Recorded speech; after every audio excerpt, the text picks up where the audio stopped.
With a fancy new model shown off just a few weeks ago and coming alongside the Codex, which is also probably going to be in just a few short weeks, I thought today we'd take a look at who is arguably the Necrons' most famous and popular character, apart from the Silent King and Trazyn the Infinite, of course, and that is the Stormlord himself, Imotekh.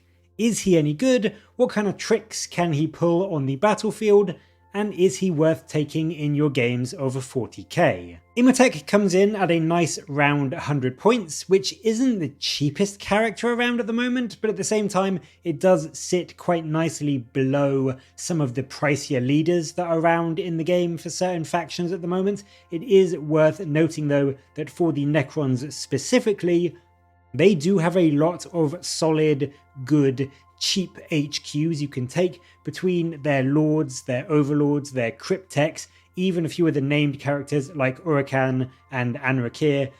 Imotekh is in a bit of a difficult spot straight off the bat because there are so many good, cheaper options in the army, so you are quite often spoilt for choice when it comes to HQ and leader slots for the Necrons. But with all that in mind, he is 100 points, and so in the grand scheme of things, he isn't too difficult to find a space for if you really do want to bring him in your games.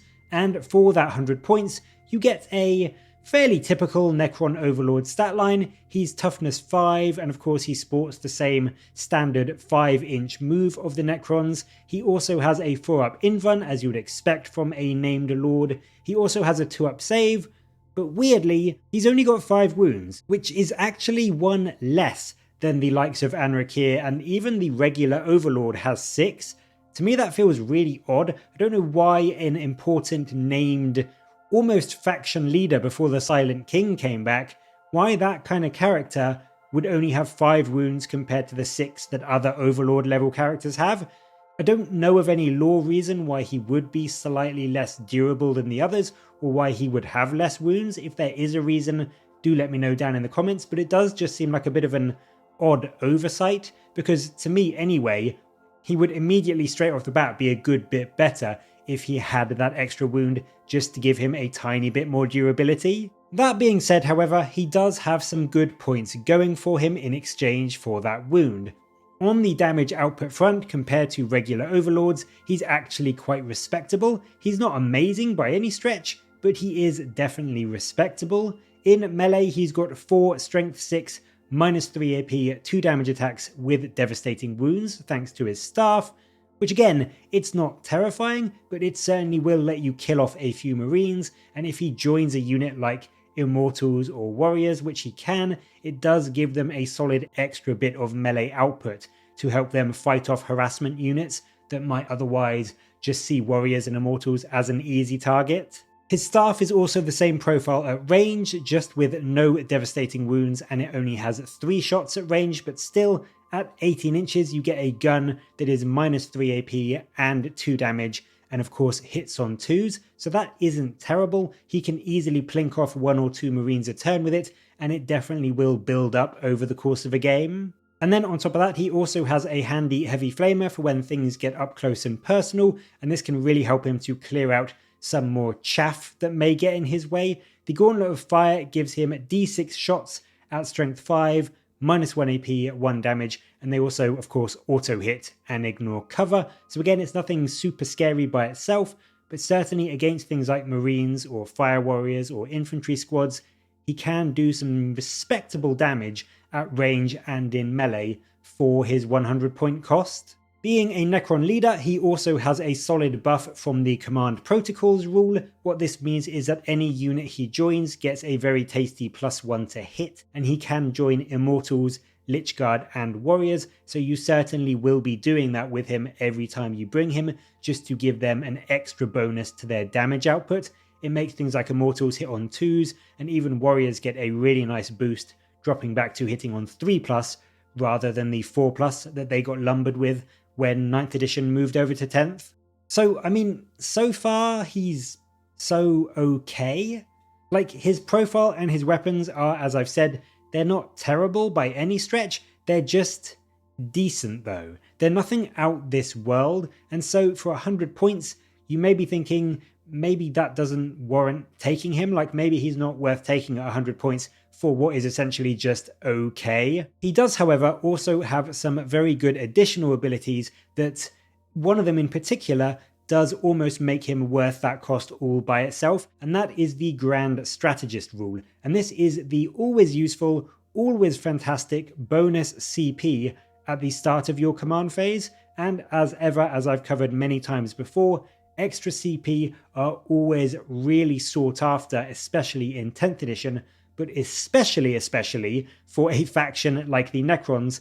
They get a lot of bonus from extra CP because their stratagems are really quite good. And on top of that, one of the most used stratagems that the Necrons used is one that you can't use the free CP anymore, because that in the balanced data slate, not the last one, I think it was the one before that changed that, I can't remember, but the balanced data slate basically said you can only use those free CP abilities on battle tactic stratagems. So having the extra CP from Imotekh will give you a lot more opportunity to use things like the Protocol of the Undying Legions, or even things like Protocol of the Vengeful Stars, a lot more throughout the game. And I mean, essentially having 5 extra CP over the course of the game is going to be a really big bonus for Necrons, just from them wanting to use their stratagems as much as possible. So from that perspective, having Imotekh for 100 points just for those extra CP almost, I think, makes him worth that 100 point price tag.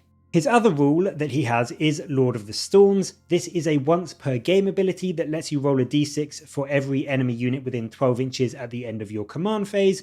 On a 2 to 5, they take d3 mortal wounds, and on a 6, they take d3 plus 3. So he can do a solid amount of damage with this. It's definitely better than it was in 9th edition, but again, it is quite swingy, it is relatively short range, and it is only once per game. So whilst if you spiked it, you could do, 6 mortal wounds to 3 or 4 units around him, in all likelihood, let's be honest, you're probably going to do maybe 4 or 5 mortal wounds in total to a couple of units near to Imotekh when he sets this off.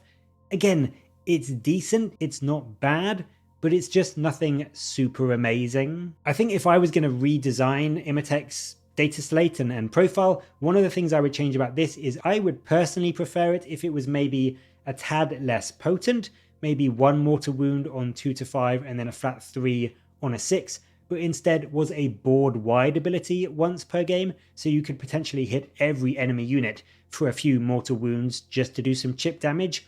Or instead of that, the other thing that I think would be better is if it wasn't one use. So every one of your command phases, you could do a small bit of chip damage, even just like 1 mortal wound and then maybe d3 mortal wounds on a 6, just a bit of constant, consistent chip damage to enemy units over the course of the game, rather than it being just this one use, massively swingy, you either roll really well or you just completely fluff it ability that it is at the moment. Elsewhere, Imotekh is of course an epic hero, so he can't take any enhancements, but he can get some good use out of the Necron stratagems. As I said, they are really quite good. So things like Protocol of the Eternal Guardian, which essentially lets him come back from the dead once per game, or even things like Protocol of the Hungry Void, which can make his staff strength 7 and -4 AP in melee, which is really quite scary against things like Marines. So he can make some good use out of the Necron stratagems, but of course he can't take any enhancements. And again,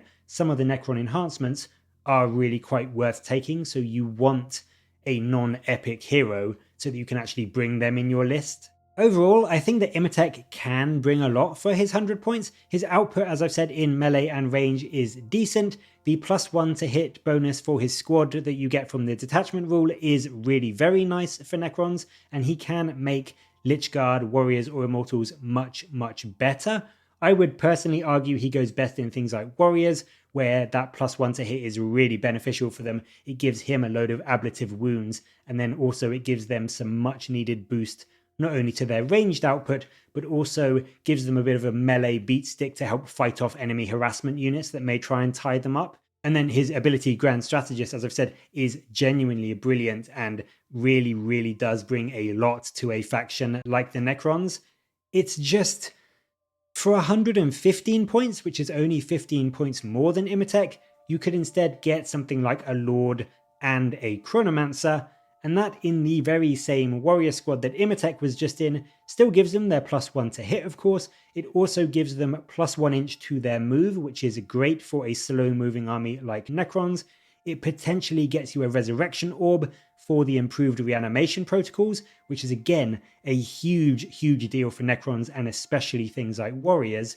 And then on top of that, you also get -1 to be hit and potentially double move thanks to the Chronomancer. It just seems to me that unless you are really desperate for those extra command points over the course of the game, you can very easily replicate and in a lot of cases actually improve on what Imotekh brings to you. And certainly that is the case on an individual squad level. Imotekh is good, but I think he's better almost as an army buffing piece thanks to those extra command points. He has a lot of potential as an army buffing piece, but he just almost feels wasted in some cases because he brings no really solid buffs to his own squad aside from that +1 to hit, which is the detachment rule, so you can very easily replicate that. Unlike some other factions, characters and leaders and HQs, he doesn't bring the squad sustained hits or lethal hits or fall back and shoot or any survivability buffs. You know, there is just loads of extra buffs that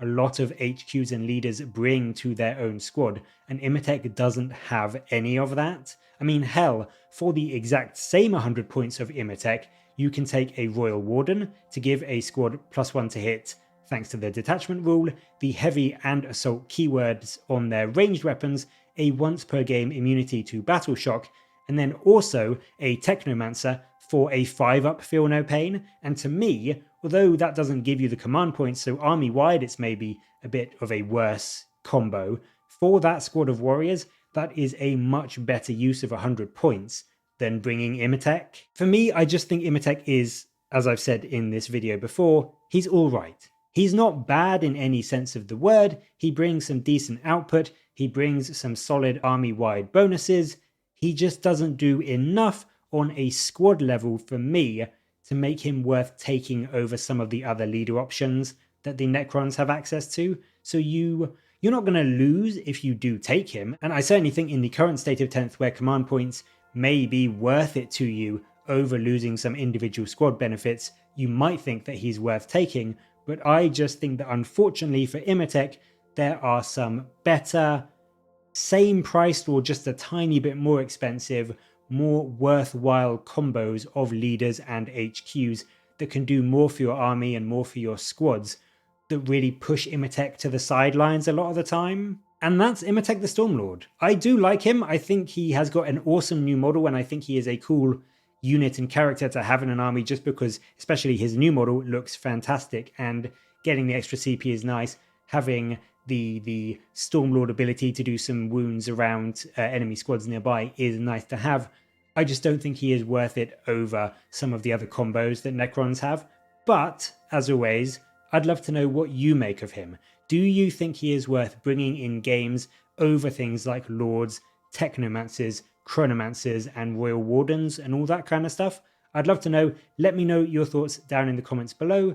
And as always, thank you very much for watching. Please do like and subscribe for more Warhammer content from me. But until next time, I'll catch you later, guys.